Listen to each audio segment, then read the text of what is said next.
Tommy there, where he's got the colours on.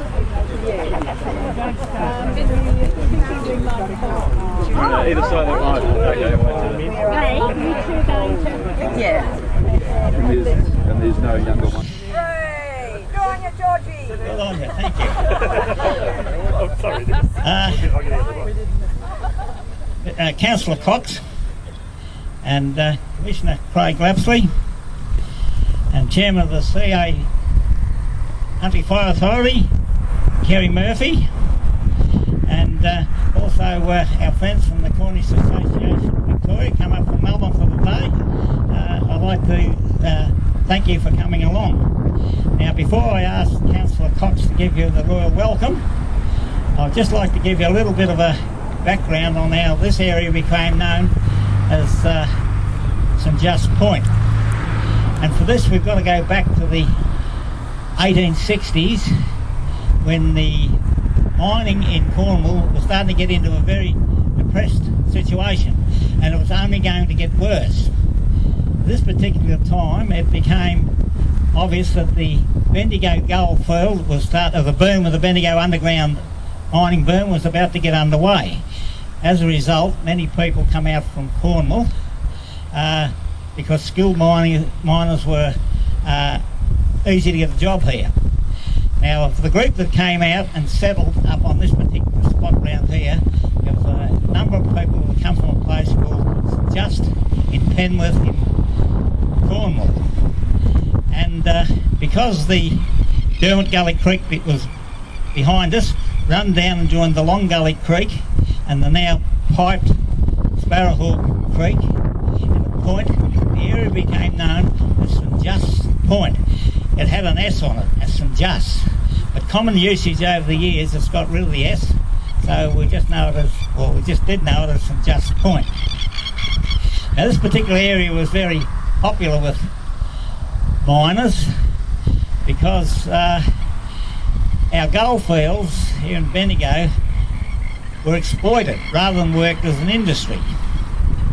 And that meant that miners here in Bendigo had to work at as many as 2, 3 or maybe 4 mines a year to get a full 12 months employment. Now, if we were to swing a 2-mile arc round from where we're standing now, it would have probably covered most of Bendigo goldfields' productive gold mines. And as a 2-mile walk wasn't a big deal in those days, anybody that lived around this area had the chance of getting a job within walking distance from home. So as I say, it did remain popular for that reason. Now, over the years, this particular spot remained as held its population for at least 15 to 20 years. And although there was people that come and went, a lot of people that came and worked here in Bendigo for several years before they moved off to greener pastures. They went up to Charters Towers, Cobar in the middle of New South Wales, to the Kimberleys in Western Australia, Broken Hill, and the 1890s across to Western Australia. With the number of people that passed through and those that stayed here, writing letters back home, there was quite a few families in Cornwall got to know of a place called St Just Point. About 8 years ago, there was a gentleman by the name of John Blytho. He was the Grand Bard of Cornwall. He came out to Australia, and while he was addressing a crowd over in Ballarat, he commented that he'd heard of Ballarat, and Ballarat had lived up to his expectations. But the biggest surprise of his trip was Bendigo. It was a place he never heard, well, heard very little about, although he had heard of St Just Point. Now, I know for the last 25 years, I can only speak of the last 25 years, there's been at least one person come out from Cornwall each year to have a look at St Just Point. Sometimes the number's gone up to 5 or 6, but there's always been one. This particular year, we know we're going to have at least 4 from the USA to come out and have a view. And at Easter time, we're going to have the Mayor of Penzance. She'll be there and she'll be coming out and have a look. So it is fairly well known, or was well known, over in Cornwall. Now that's about the end of the history lesson. But I would want one other thing I'd like to say about this particular spot. The Greater City of Bendigo was developed by about 5 municipalities joined together. Of those 5, City of Bendigo, the Borough of Eaglehawk and the Mural City of Morong all meet at a point here at St Just Point. Anyhow, that's the end of the history lesson for today. I'll hand over to Councilor Cox. Good afternoon, ladies and gentlemen, in particular Commissioner Craig Lapsley and Chairman of the CFA Terry Murphy. I know there are a number of members of the CFA here, so a special welcome to them. 2 years ago it wasn't a good spot to be in, but we acknowledge all your work at that particular point of time. Look, there's a range of organisations that are here, including the Eaglehawk Heritage Society. Paul's representing the Bushfire Committee. There's obviously local residents, the Long Gully Community Centre. So welcome to you all. George has given you a bit of a history on the area. I guess it's just after 2 years since the bushfires, and in no way can this day or monument take away from the day that we had it was about a month ago now, up at Victoria Hill, which was something special in the hearts of us all to remember the fires of 2 years ago.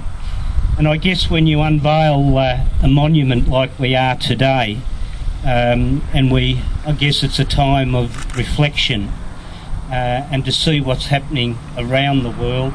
I guess it's the disasters rather than wars that are taking heed, and I guess it's a good time to remember those people in Japan today. But obviously lots of people have been involved since February the 7th bushfires. It's good for another town on the other side of the world that we've got strong links to, in Cornwall, remembers this particular episode that we went through 2 years ago, and no doubt many people will walk past this spot and have a read of the plaque, and it too will make them remember, and perhaps lots of children will ask the question, what happened here 2 years ago. So a warm welcome, and it is a lovely Saturday afternoon, but we might get on to the official unveiling of the plaque, George, and enjoy the short stay that you're here this afternoon.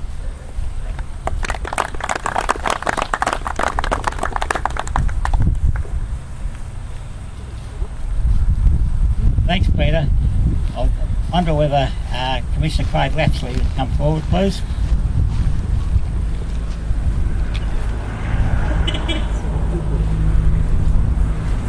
Thanks, George, and more importantly, to acknowledge what George has done. George is, as you well know, a stalwart in this community, but he's also someone that is well researched, well understands the community, and they tell me George is up to writing his second book about Long Gully, which is quite important. Today is quite a special event, and you know what happened here 2 years ago, and not only what happened here but in other parts of the state. And it's interesting that Paul's here, that's still got a community recovery committee running, a very active committee, and that tells us that the impacts of that day are quite significant. And this here is one of those, to make sure that, as Councillor Cox has indicated, that we remember, but also others in history will remember what happened here and how significant this is. George was explaining me before about a spot fire that landed in this tree behind us and headed off and was threatening quite a significant part of a residential area. And the fire itself was obviously in the residential area, so it's something of significance. But to actually be able to look at what this means for the Cornish community and the connection that has been established both in Victoria and abroad is something quite significant. So I'd like to say to the Cornish community in Bendigo, well done. To George himself, George is doing the shoes up. He's ready to run. It's something that is a significant achievement, and certainly been supported by your friends abroad, which is fantastic. And it's also interesting if you look over here with Tommy Luke. Tommy's got the best colours on today, and Tommy's a great Bendigonian. Hasn't lived here for 37 years, and he's just moved back only 12 months ago, 7 months ago. And it's interesting, I said to him before, what did you move back for? He said, well, once you're a video boy, you're always a video boy, you can't get it out. He said, why would I travel here? I've got to live here. So I think that just tells you about the video community, and certainly your community here is really a big part of that. And hopefully these fires, although it was a very traumatic and sad day on the 7th of February 2009, the good that's coming out of it and how you build communities and connect together is something that is quite significant. To CFA, a big part of it, the day to Alan. Well, Alan wasn't here on the day, he'd gone to other fires. To Mark Gilmore and Craig Britton's here.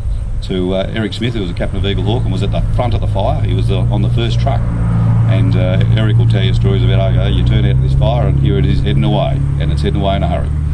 So they're the sorts of frustrations firefighters get, let alone what you as community members have had to deal with.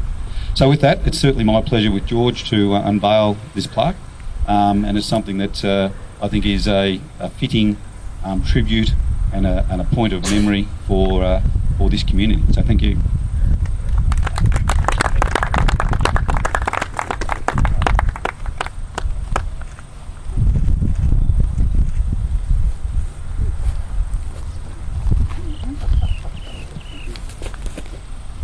Thanks, Craig. Thanks very much.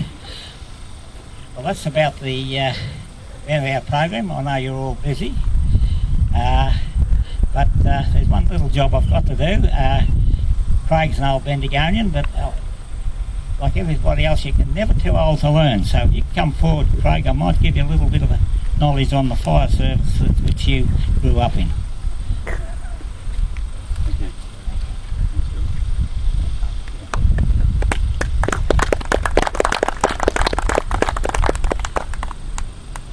This is Rasmussen. You were hiding in the crowd there? Yeah.